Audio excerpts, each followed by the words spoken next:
우리 사회는 극단적인 논쟁이 유달리 강한데요. 이제 조선시대 유학도 어느 나라보다 이제 사상 논쟁이 심해가지고 목숨을 걸 만큼 치열했고, 그것은 현재 좌우익, 진보, 보수의 논쟁으로까지 이어지고, 종교까지 다종교 국가에서 서로 대화하는 것도 만만치 않은데요.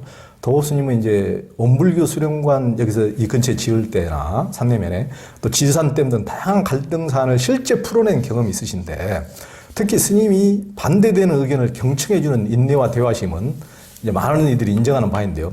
그것은 개인적인 성격이나 수양의 공덕일 수도 있긴 하겠지만, 실제 부처님의 가르침과 중도가 그런 갈등 현장에서 문제를 풀어가는데 실질적인 도움이 됩니까? 아니 내 나름대로는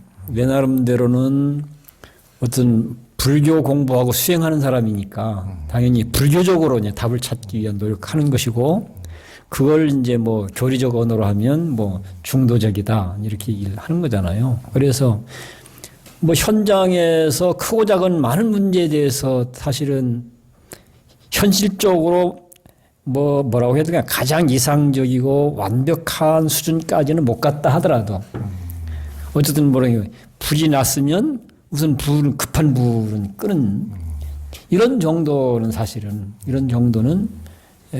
곳곳에서 실적인 효과들이 이루어졌죠.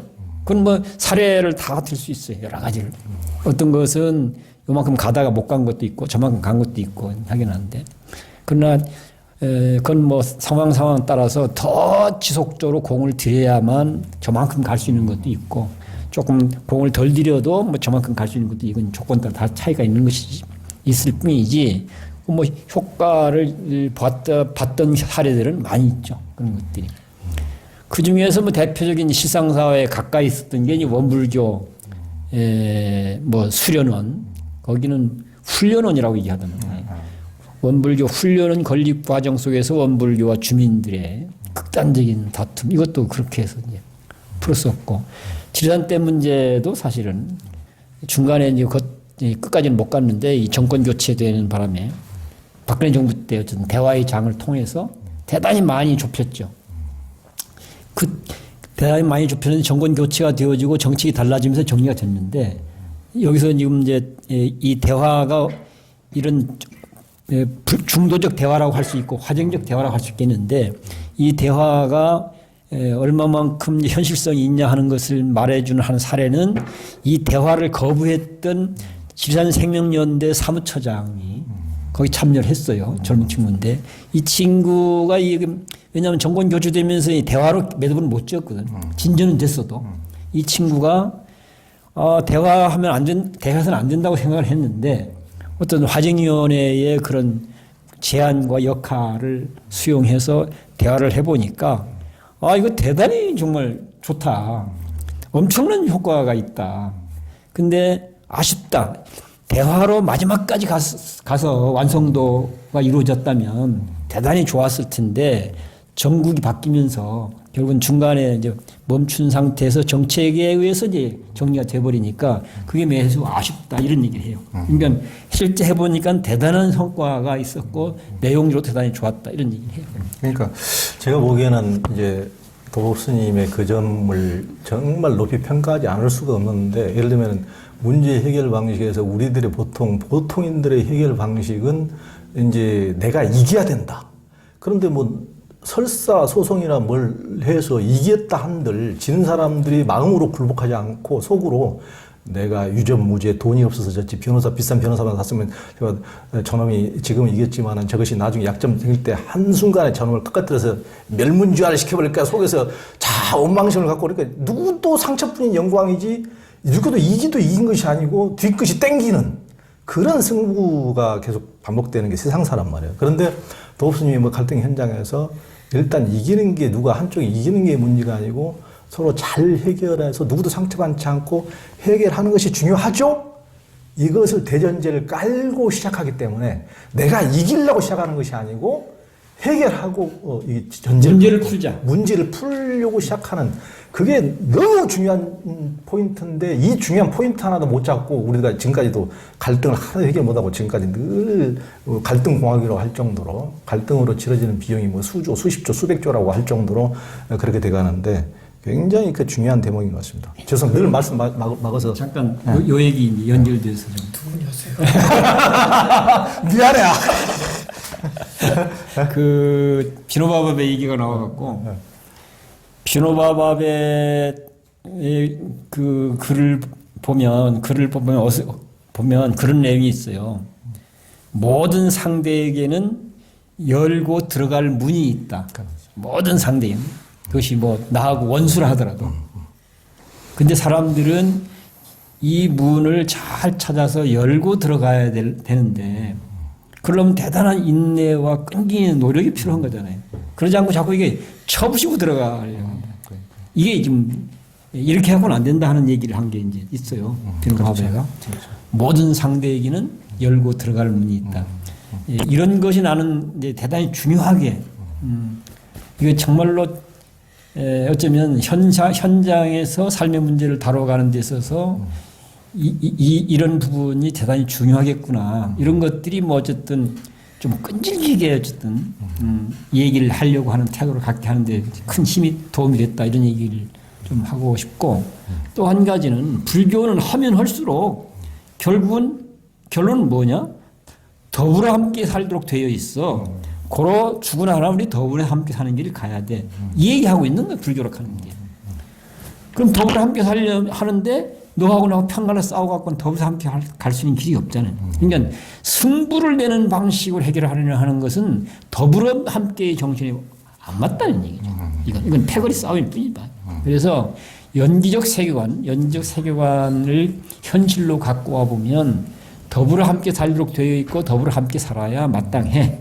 그래야만 괜찮아져. 이것을 떠나서 다른 접근을 한다고 한다면 그것은 불교를 표방하는 사람으로서는 내 스스로가 표방을 했지만 불교가 나는 뭔지 잘 몰라 이렇게 얘기하는 거나 다를 바 없지 않겠냐. 네, 굉장히 대화에서 지금 이제 말씀이 굉장히 중요한 대목인데 우리는 상대가 있을 때 이제 대화 잘 풀 때 저놈은 완전히 벽창호야. 누굴 내가 어디 그 벼루기를 설득하지 쟤는 설득할 수도 없어. 하여튼 그런 식으로 완전히 한쪽을 완전히 꽉 막힌 사람을 치부를 해버리는데 아까 비노바바베 식으로 비노바바베가 부단운동이라고 이제 지주들로부터 스코틀랜드 땅만큼 이제 빈자들을 위해서 내놓도록 결국 부단운동에서 그 정도의 성과를 거뒀는데 처음에 인도 전역을 걸어다니면서 그 운동을 시작할 때만 해도 사람들이 아니 벼루기한테 땅을 얻지 저 지주들 자린고비 같은 지주들이 지 땅을 내놓고 갔냐. 그래서 이제 비노바베가 늘 했던 얘기가 그때 인도의 평균적인 자식 수가 6명이니까 6명만 자식이 있다고 생각하지 말고 7째 자식이 하나 더 있다고 생각하고 그 중에 7분의 1을 이렇게 내놔서 땅 한 푼도 없이 굶고 사는 사람들을 위해서 그 땅을 7분의 1을 내놓으면은 그 당신 이 세상을 정말 아름답게 가꾸는데 도움이 될 것이다. 이렇게 하니까 다른 사람들이 택도 없는 소리 지지들이 그거 내놓을 것 같아?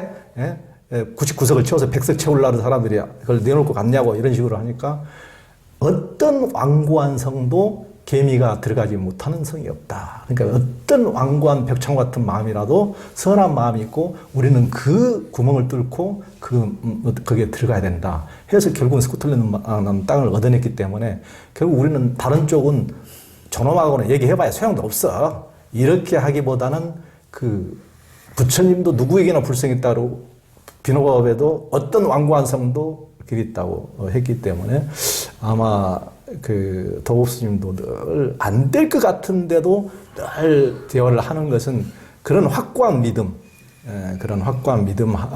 없으면은 불가능하고 그런 믿음이야말로 우리가 어떤 다른 무엇을 믿는 것보다도 가장 소중한 믿음이 아닌가 이런 생각이 듭니다. 우리 신 박사님 죄송한데 또 잊었어. 어찌 두 분은 인도에서 살다 온 나보다도 더 많은 인도 얘기를 하고 있어.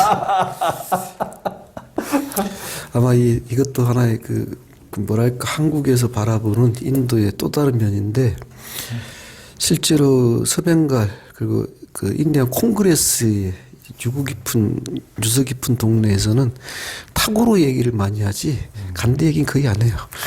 또 탁오르 대학도 교수답게 또 디스 안 했다. 우리는 간디가 산티에 그렇지가 않고 재밌어요. 간디가 타고를 찾아왔던 날을 기념하고 있어요. 마하트마 누가 지어준 이름인 줄 알아요? 타고르. 너 하는 일이 장하다. 좀 대제로 된 애다. 그래서 마하트마라고 지어졌어요. 그러니까 간디가 이게 답례를 해요. 오 위대한 스승이시여라. 그래서 구루데브 타고르라고 불러요. 당서협이 딱 정리가 되지요. 그래서 간디가 찾아온 날 우리는 학교 청소를 다 해요. 그리고 우리가 피크닉이라서 학생 선생이 밥을 만들어 같이 먹어요. 그러면서 옛날 얘기를 하죠. 화장실 청소는 간디가 제일 잘했지라고. 그렇지. 예. 그래서 견해가 두 개로 나눠요. 인도가 간디를 바라보는 시각하고 타고를 바라보는 시각. 스님께서 말씀하신 공동체 운동, 간디리고 타고르는 달라요. 우리가 이성, 교육을 통해 이성을 개발하지 않으면 인도는 이 상황에서 벗어날 수 없다. 그래서 교육을 강조해요. 그래서 이 두 축이 인더스가 구자라트 지역의 공동체 운동, 정확히 하면 자이나교의 영향을 받았죠. 간디하고 영국의 영향을 받아서 근대 인도를 위해서는 교육이 필요하다는 인디안 콩그레스 두 개가 만나서 인도 독립운동의 큰 축을 형성하죠. 타고르 얘기만, 간디 얘기만 계속 하셔가지고 내가 중도적으로다가 균형추를 맞춰주고 있어요. 좋은 일이네. 타고르 시 좋죠. 그 중에 제일 좋은 시는 코리아여. 불교는 이제 무유정법이어서 단단한 고정관념을 반야부에서는 해체해주고 화엄경은 다시 화엄법계 일체 생명을 다시 피어나게 하고 절대 긍정합니다. 이제 불교도 살인금이 있고 활인금이 있다고 했습니다. 이제 불교적으로 볼 때 지금 한국 사회와 세계에서 가장 필요한 것은 무엇이라고 생각하십니까? 스님 먼저 하시죠.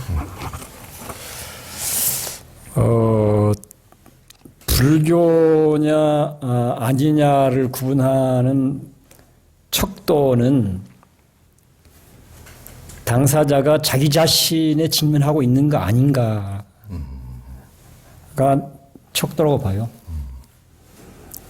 이런 것들 선에서는 뭐 본래 면목이라는 말로 표현하기도 하고, 뭐 자신의 참 모습이라는 말로 표현하기도 하고, 대승경제는 뭐 본래 부처라는 말로 표현하기도 하고, 탄생기에서는 천상천하 유아독조라는 말로 표현되어지기도 하고 이러고 있는데, 자신의 참 모습을 제대로 여실직연 제대로 잘 파악하고 보면 결국은 내가 그대로 너고 너가 곧 나일 수밖에 없어요. 내가 그대로 우주고 우주가 곧 그대로 나일 수밖에 없다. 이게 이런 것을 화엄경에서는 불씨는 온 우주에 충만해 있지만 온 우주에 충만해 있어서 언제나 사람들 목전에 뚜렷하게 나타나 있다. 부처님이 이렇게 얘기하거든요. 예, 화엄경에서는. 그러니까 자기 자신을 제대로 아는 것에서부터 길을 찾고 만들어 가면 우리는 더불어 함께 사는 길에 맞춰서 갈 수밖에 없어요. 근데 자기 자신의 참모습을 우리는 제대로 몰라요. 잘못 알고 있어요. 잘못한 건 뭐예요? 너와 관계없이 나만 홀로 따로 있어. 따로 있을 수 있어. 따로 있어. 따로 있는 게 좋아. 너 제끼고 나만 하는 게 더 유익해. 이 관점과 사고방식이 아주 뿌리 깊게 지금 사실은 내리겠죠. 그래서 이거는 과거도 그건 마찬가지였다고 보고 현재도 마찬가지였다고 보고 미래도 그건 마찬가지였죠. 바로 지금 여기 자신의 참 모습을 제대로 파악하는 데서부터 길을 찾아가고 만들어 가느냐 아니면 자기 자신의 참 모습과는 관계없이 다른 데서 길을 찾고 만들어 가려고 하느냐 핵심적으로는 이 부분이 미래 우리 삶을 좌우하지 않겠나 이런 생각이 듭니다. 네. 그러십니까? 저도 아마 어쩌면 도스님하고 이 대목의 공감대가 우리의 통일 전선을 형성하는 배경이 되는 것 같아요. 오랜만에 해보는 빨갱이만. 이제 끝날 때쯤 되니까 친한 척 안 해 또. 혹시 그 예전에 그 새마을 운동할 적에 지붕 개량하고 농로 확보하고 동네 사당집 허물고 하면은 잘 살아보세요라고 하던 그 노래 기억나세요? 예. 아침마다 그 울렸던 새벽중에 울렸는데. 모르는 사람이 없어요. 한 40, 50대 이상 되는 분들. 우리가 40, 50대로 꼰대가 됐다는 얘기예요. 근데 잘 살아본다는 게 물질적 풍요만으로 이루어지지는 않는다고 하는 걸 이제는 좀 알아야 할 것 같아요. 자기 내면의 불편함 자체가 어디에서 오는가를 직시하는 것은 요즘처럼 넘쳐나는 물질이 뭐 풍요로운 세상에서는 궁핍 때문에 물질적 궁핍 때문에 잘 못 사는 것 같지는 않아요. 끊임없이 생겨나는 그 불만족, 불편함, 혹은 우리가 불교에서 하는 고, 이것을 하기 위해서는 전체적 우리 사회의 인문학적 소양이 좀 상승해야 될 거라고 봐요. 불교뿐만이 아니고 어차피 한 사회는 같이 가는데 BTS하고 오징어 게임만 해외에서 알아주란 법 있습니까? 언젠가 한국 불교의 수준도 이 정도 되더라고 하는 게 다른 나라 불자들에게 알려질 수 있을 만큼 우리 것도 차고 넘쳐서 다른 나라와 같이 공유할 수 있는 날을 하기 위해서라도 스님은 열심히 실천하시고 저는 열심히 경을 옮길 것이고 그래서 각자의 맞는 조건 속에서 하루하루 충실히 살아내면 되지 않을까 싶습니다. 근데 이제 내가 아까 이제 내가 했던 얘기 좀 더 보태고 싶다고 하는 것은 내가 했던 이야기를 좀 선명하게 전달되면 좋겠다 싶어갖고 청했습니다. 간단하게 좀 정리해 보면 대부분의 사람들은 자기 자신 말고는 모르는 게 없어요. 거의 뭐 하느님 수준이에요. 그 지적 수준들을 보면. 자기 자신만 모르는 근데 자기 자신에 대해서는 유식무식을 떠나서 다 무지해. 자기 자신에 대해서. 난 이게 문제라고 봐요. 이게 나는 그동안도 늘 그게 문제예요. 불교는 그걸 문제 삼았다고 보거든요. 앞으로도 그건 마찬가지라고 본다. 그래서 이걸 제대로 알고 가는 걸 우리는 깨달음이라는 말로 표현을 하는 거죠. 그러니까 자기 자신에 대해서는 무지한데 자기 자신 말고는 거의 뭐 모르는 것도 없이 다 알고 있고 그걸 쫓아서 우리는 그걸 쫓아서 또는 거기에 휩쓸려서 헤매고 있는 게 우리다라고 얘기할 수 있을 거고 거기다 한 가지 좀 더 붙으면 자기를 다루는 능력 말고 다른 걸 다루는 능력은 또한 역시 전지전능한 수준이야. 뭐 컴퓨터가 어쩌고 자동차가 어쩌고 뭐가 어쩌고 뭐 다루는 실력들을 보면 정말로 놀라워. 근데 자기를 다루는 능력은 제로야. 내가 볼 때. 그래서 자기 자신에 대해서 무식한 것이 문제고 자기 자신에 대해서 무능력한 게 문제였던 것이다. 이게 부처로 사는가 중생으로 사는가 차이. 깨달음으로 사는가 미혹으로 사는가 차이라고 보고 미래도 마찬가지다. 다만 과거와 미래의 차이는 뭘까? 불교 입장에서 봤을 때 과거는 불교의 이런 내용을 일반적인 상식을 가진 사람이 이해하고 받아들일 수 있도록 해석하거나 설명하지 못한 지점이 있어요. 또 해석하고 설명한다 하더라도 그 당시 수준들이 소화시키기 어려운 측면이 있었어요. 근데 지금은 오히려 사회적 조건은 불교가 하고자 하는 깨달음의 내용, 하고자 하는 내용을 잘 해석하고 설명만 하면 이제는 상식적인 사람들이 그 수준이 높기 때문에 자연스럽게 이해하고 공감하고 받아들여서 내 삶을 이렇게 살아야 되겠구나. 이렇게 될 수 있는 사회적 조건이 형성되어졌기 때문에 불교 입장에서는 대단히 절호의 기회라고 봐요. 다만 안타까운 건 불교를 그렇게 해석해내고 설명해낼 수 있는 준비가 불교인 쪽에서 안 돼 있는 게 아쉬웁니다. 그래서 매듭 짓는다면 자기 자신을 잘 알고 자기 자신을 잘 다루는 이런 실력을 내느냐 안 내느냐가 미래를 좌우하지 않겠나. 아주 뭐 최후의 정점을 찍으시는 말씀. 우리 신상원 박사님께서 대의미를 아닙니까? 아유, 역시 중간학자답게 아니짜 역시 아니짜 좋습니다. 여튼 우리 중간학자와 하여튼 우리 실천하는 중간 행자라고 그래. 중간 행자, 행자고. 중간 학자와 중간 행자 더욱 스님의 그 대담을 더 자세히 보시려면은 스님 제 생각은 다릅니다. 이 책을 한번 읽어보시고 또 우리 더욱 스님 뵈려면은 실상사에 언제든지 열려 있으니까 실상사에 오시고 또 우리 그 신상한 박사 중간학당에 그 온라인으로도 얼마든지 참여할 수 있으니까 공부를 더 깊숙이 하려면은 아니짜의 진술을 보시려면은 중간학자에 참여해서 공부를 해보시기 바랍니다. 네, 오늘 고맙습니다. 감사합니다. 고맙습니다. 네.